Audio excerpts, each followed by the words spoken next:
Okay, I guess Lonnie has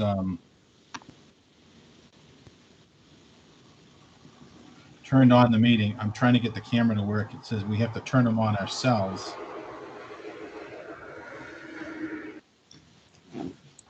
But Hold on, I can see. Guys, see me? Yeah, okay. Yeah, There he is.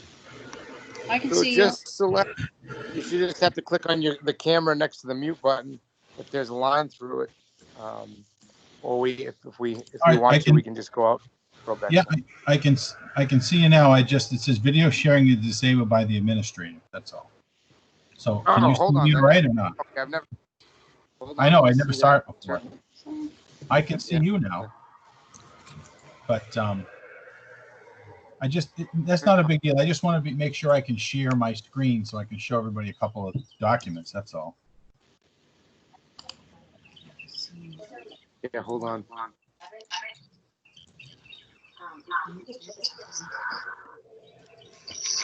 Okay, Yeah, we can see the screen. Okay. All right. Let's call the meeting to order. I think there's Mike, Norm, Nick, and myself. for forum. Got a lot of echo on this. 100%. And you got everybody mute their microphones because I think there's some feedback going on. Maybe somebody's on the phone and the video at the same time, maybe. Yeah, Mike, Jack Hodgins here as well. Thank you. Hi, Jack.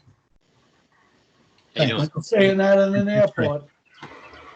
I know that I know Heather had said she wouldn't be able to make it tonight. So the reason for this meeting, if you look at the screen, there are two documents here.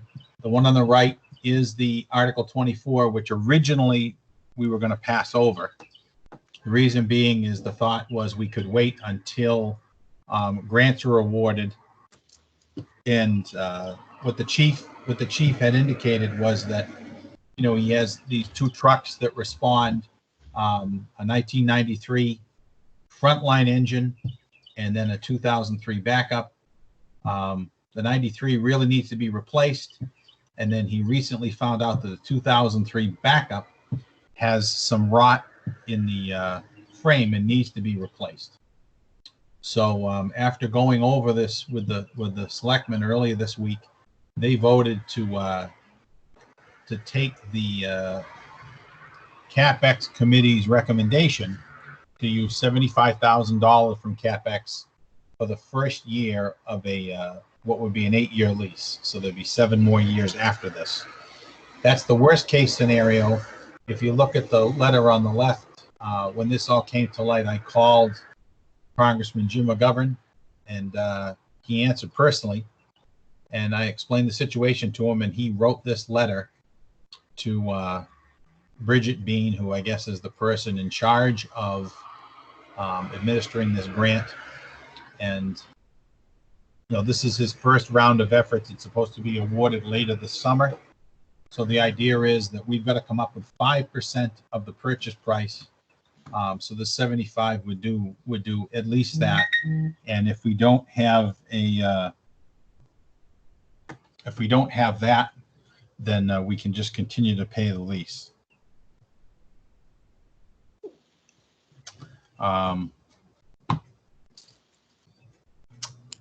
What's the annual cost of the lease? It's going to be no more than 75,000.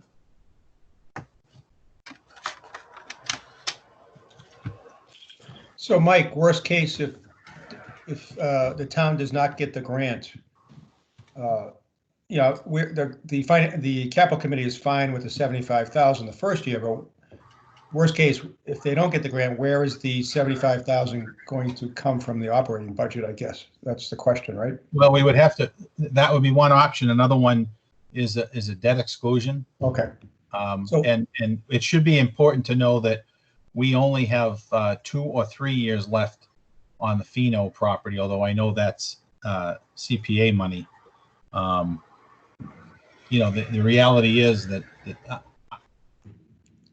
we have to get a truck. Right. So So you could pay the first year lease and then get a debt exclusion the second year?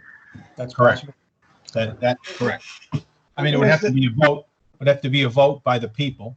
Sure, but that's good, that's an option. Right. What is the We have- terms, what is the terms of the lease? So, Mike, this is Bill Kessler. You want me to answer that? Yeah, absolutely. Okay, so when this came up just a week and a half ago, I started doing some quick research just to give options to the leadership of town. And I asked for 2 lease terms, one an 8-year term and one a 10-year term. I think the members may remember that I had suggested doing an 8-year lease if we were going to do leases, so that we would try to build that into the budget, and every 8 years replace one of the 3 vehicles that we need to really keep in service, 2 engines and the tanker. The percentage rate, it was right around 2.8%, depending on the amount that we would finance, because I asked for 2 different amounts, one based on a $475,000 purchase price and one based on a $525,000. So those were the terms, either 8 to 10 and 2.8. The 75,000 would be just under 75,000, 74 and change, doing an 8-year lease on a $525,000 lease amount. When the truck committee put together the specs for the truck, we've been working on trying to get a truck kind of, what we would like to have. And the estimates we were getting were around 570. When this came up a week and a half ago, we started looking at some demo trucks and some trucks that were just coming off the line for demo trucks for some vendors. And we're thinking that we can get a truck down around the 500 area, maybe a little bit lower. We're going to have a couple of small items that we would have liked to have that we aren't going to have on these trucks. But if we spec a truck, it's going to be over a year before we're going to see that. And I just can't take the risk of having the 1993 truck, which had failed at a couple of fires prior to me coming, and then the frame on the newer truck, the one that's 17 years old. If that gets a crack, it's done. I spoke with the mechanic about trying to weld it, and he said those days are basically gone with all the liability issues in today's world.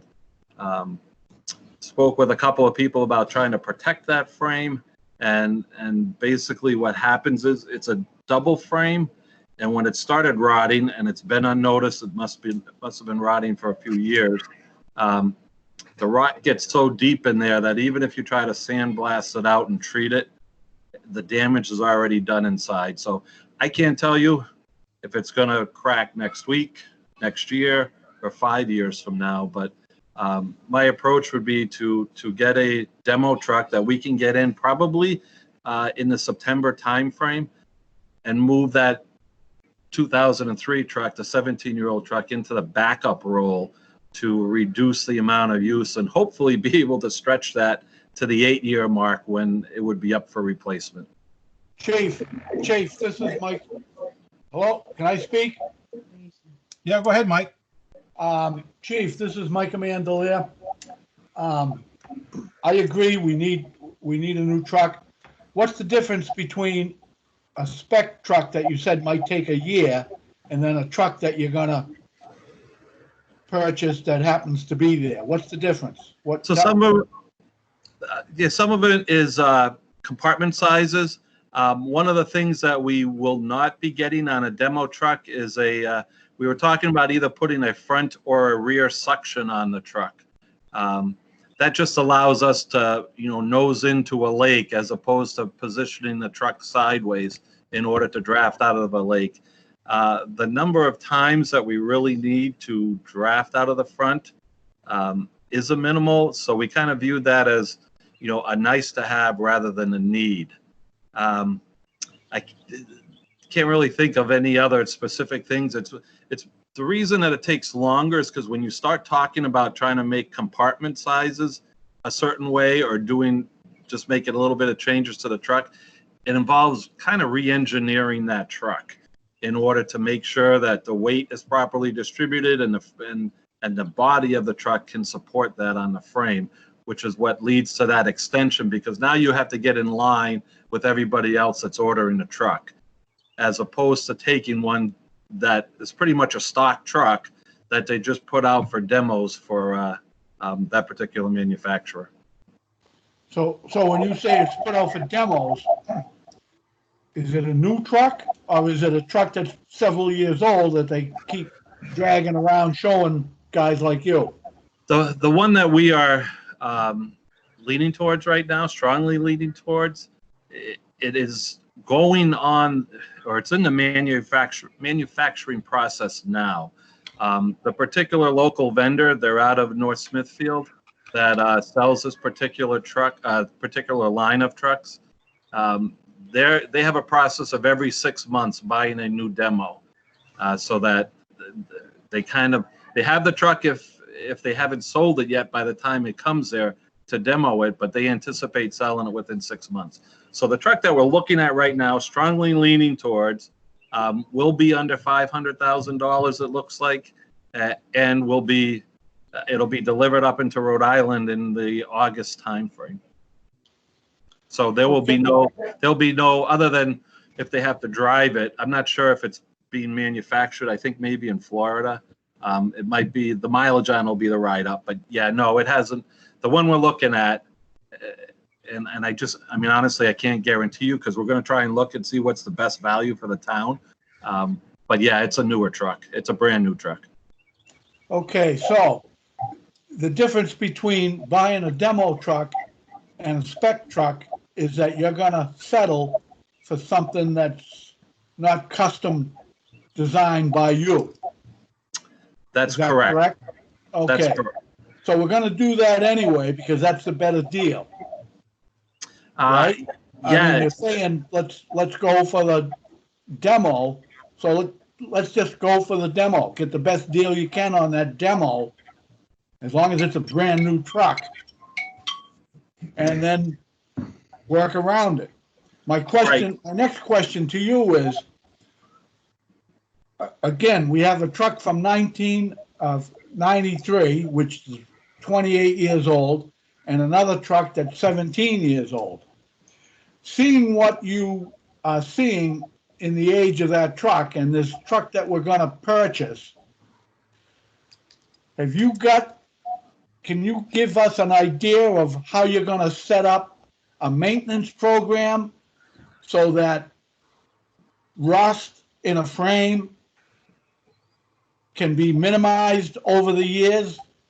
Or are we just going to stick it in the garage and not do anything to it, and then the next guy, after you retire, comes to us or the future finance committee with the same problems over and over again? I think what we need is some type of along with this, some assurance to the people that we're going to try to engineer out these faults that crop up.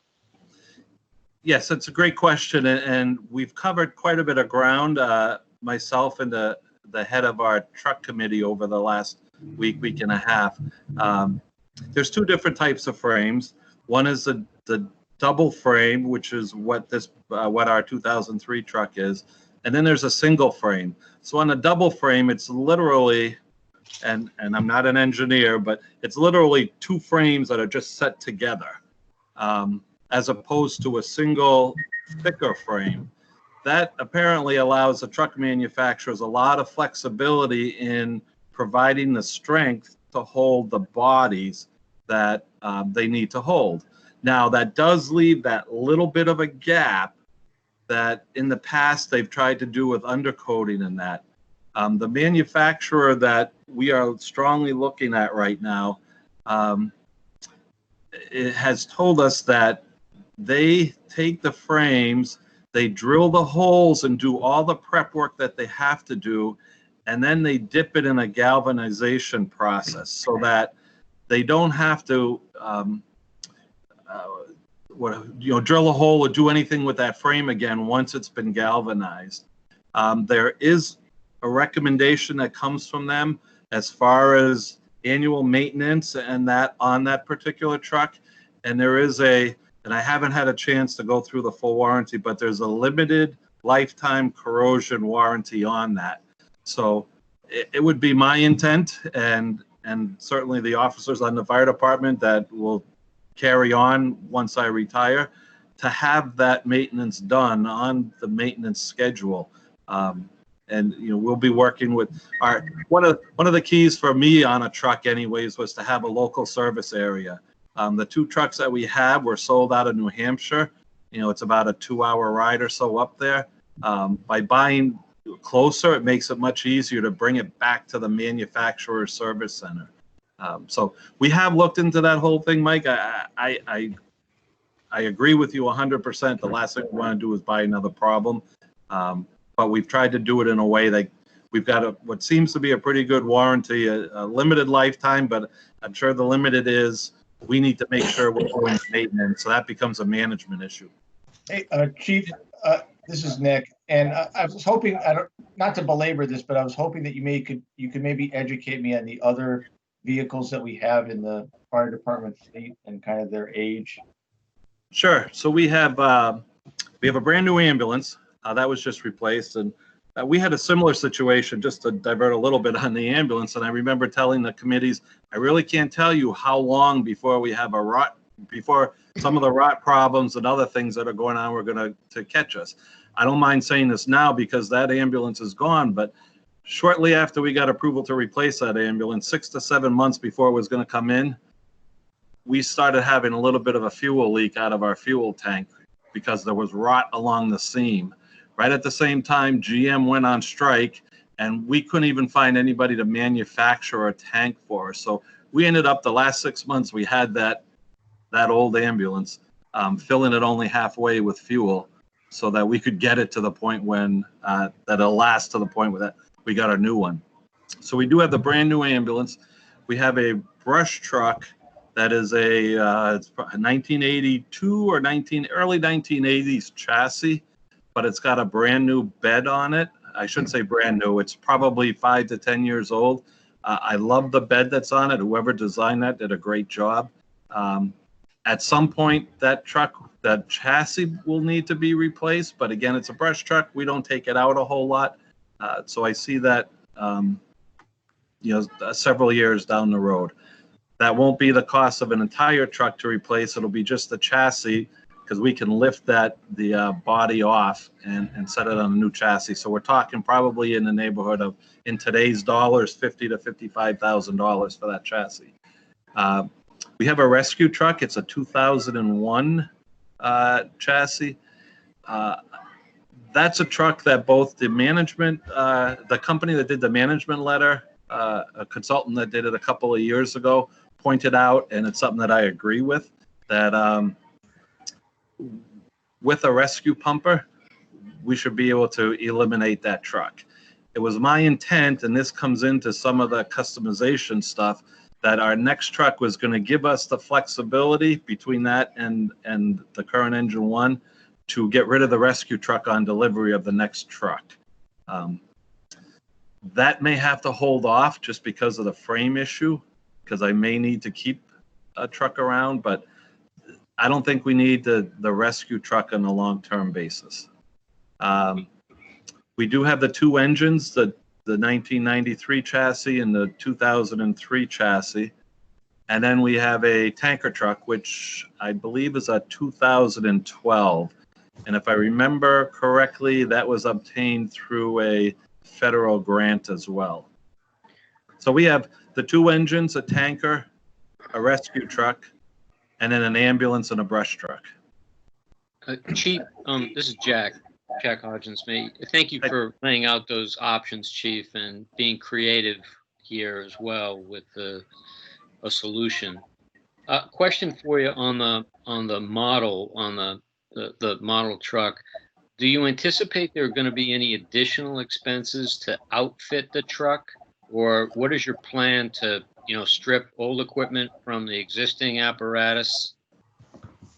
So we will have to spend, the truck as delivered won't come with like mounting equipment. There's $1,000 reserve within the dollar amount they've given us for mounting tools. There may be a few tools that, we need to replace. Those I would do out of the departmental budget. There is a reserve for lettering on the truck. There may be a couple of things, but I don't, and radios.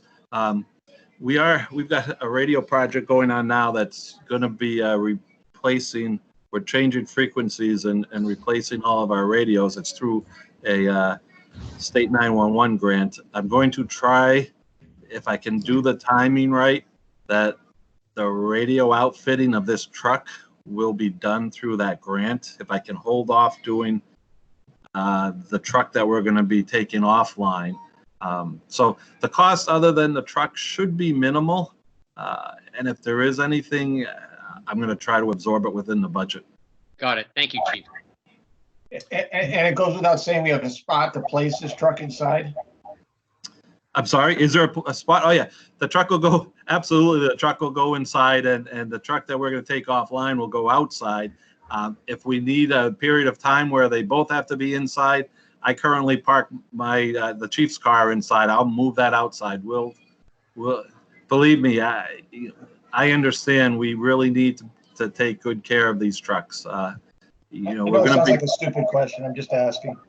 Yeah, no, there's room inside. We're actually, and I know I like to divert a little bit, but one of the reasons I want to get rid of the rescue truck as well is because, especially now with the virus stuff, I need to start looking at the inside because the academy is having remote classroom work now. So I have to establish some quiet places with computers for people to take classes. Career recruits are required to take that in the station. So I'm looking for some space to expand the office as well. So we're looking at trying to do some work in the apparatus bay, but absolutely any operational vehicle will be housed inside. Thank you. Okay, the only other thing I'd like to add is I did have a discussion with the town administrator about anticipating for the future. And what we really want to do is start putting money in CapEx each year, much as we do for cruiser replacement, for the fire department, for those trucks. So, I mean, it doesn't look like we'll be able to, obviously we can't do that for this year, but starting in FY22, we're going to do that. And the chief and I both have talked with Congressman McGovern's office, and trying a little bit harder to get some more federal assistance. We'll see how it goes, but he seems to think there may be an opportunity for us to get some more direct federal help, but who knows how that'll pan out. But at this point, if there aren't any other questions, what I'd be looking for is a motion and a second for this Article 24, which says to see if the town will vote to transfer up to $75,000 from the capital expenditure account for the purchase or lease of a fire pumper truck, aka the fire engine, or take any other action in relation thereto. So moved. So so Mike made a motion. Anybody second it? Second, Jack. Okay, Jack seconds it. All those in favor? Aye. Aye. Aye. All right. So that's and we have a quorum, so we're all set. Thank you very much, Chief. And Yep. Chief, don't go yet. Okay, I was just gonna, if I could take a quick minute and thank all the members, both the Finance Committee and the Board of Selectmen, or the Select Board, for taking some time at 6 o'clock on a Friday night to deal with this. I apologize, but it did come up quick, but I appreciate your time. Thank you. Thank you, Chief. Mike, if I could just have 1 minute. Okay. Sure. Can I just add something before Chief Kessler gets off the line? This is Kim. I just want to say it's really a testament to what a great asset he is to the community, that he was able, within a week and a half time, put this together for us as soon as he got that information. We got lucky because we had it on the warrant, but I mean, really, this is all of his hard work, and it's really appreciated. Well, thank you. There was a couple of guys in the station too. I got to give credit to. The guys have been absolutely wonderful as well. Mr. Chairman, Yes, go ahead. I'd like a minute, please. Yeah, go ahead. Is Lonnie still connected to us? Lonnie?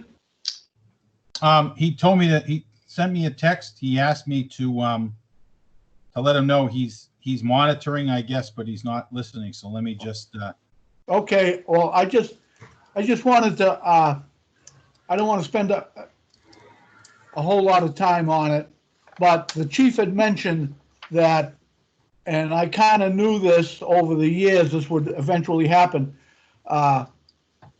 He's looking for more space. I don't know if anybody caught that, but he needs more space.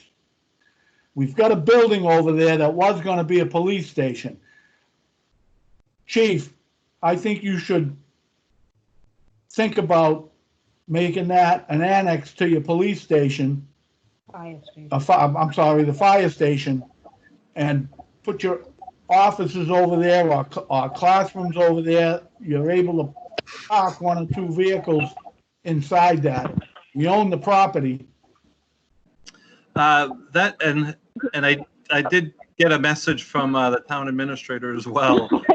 During the meeting, Mike, your timing is spot on. I sent him a text that said, can't we make the Morrison building a regional training facility? Right in the middle of this call. Exactly, So- we should look at. Yeah, that's an absolute possibility because it's not just us that are going to be looking for space and that it's going to be all the departments. See, the question that we have to research too. I mean, so we can certainly do that. We'd also have to talk to the academy about they want each of the career recruits in their individual stations.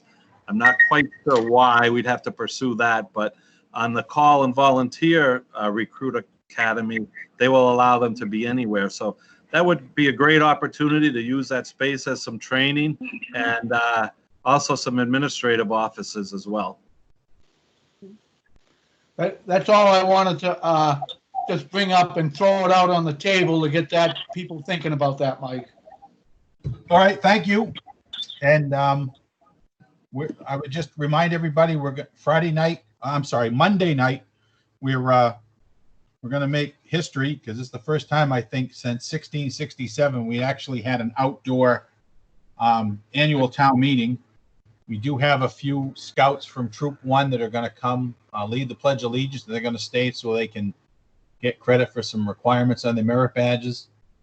And just remind everybody to bring their own chairs.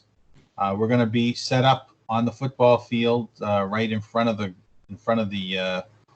I think that's the field box or the concession stand. We're going to be up there with the board, pretty much the same setup as we normally have. We may have 3 tables, or we may only have 1 for Gene and I, and you folks that sit next to us. We'll try to give tables for everybody, but after the meeting we had the other night, the town hall meeting last night to go over everything, I think it's going to go pretty smooth. But with that, thank you all very much, and I'm just looking for a motion to adjourn. So moved. Second, Jack. All right, all those in favor? Aye. All right, thank you all very much. We'll see you Monday night.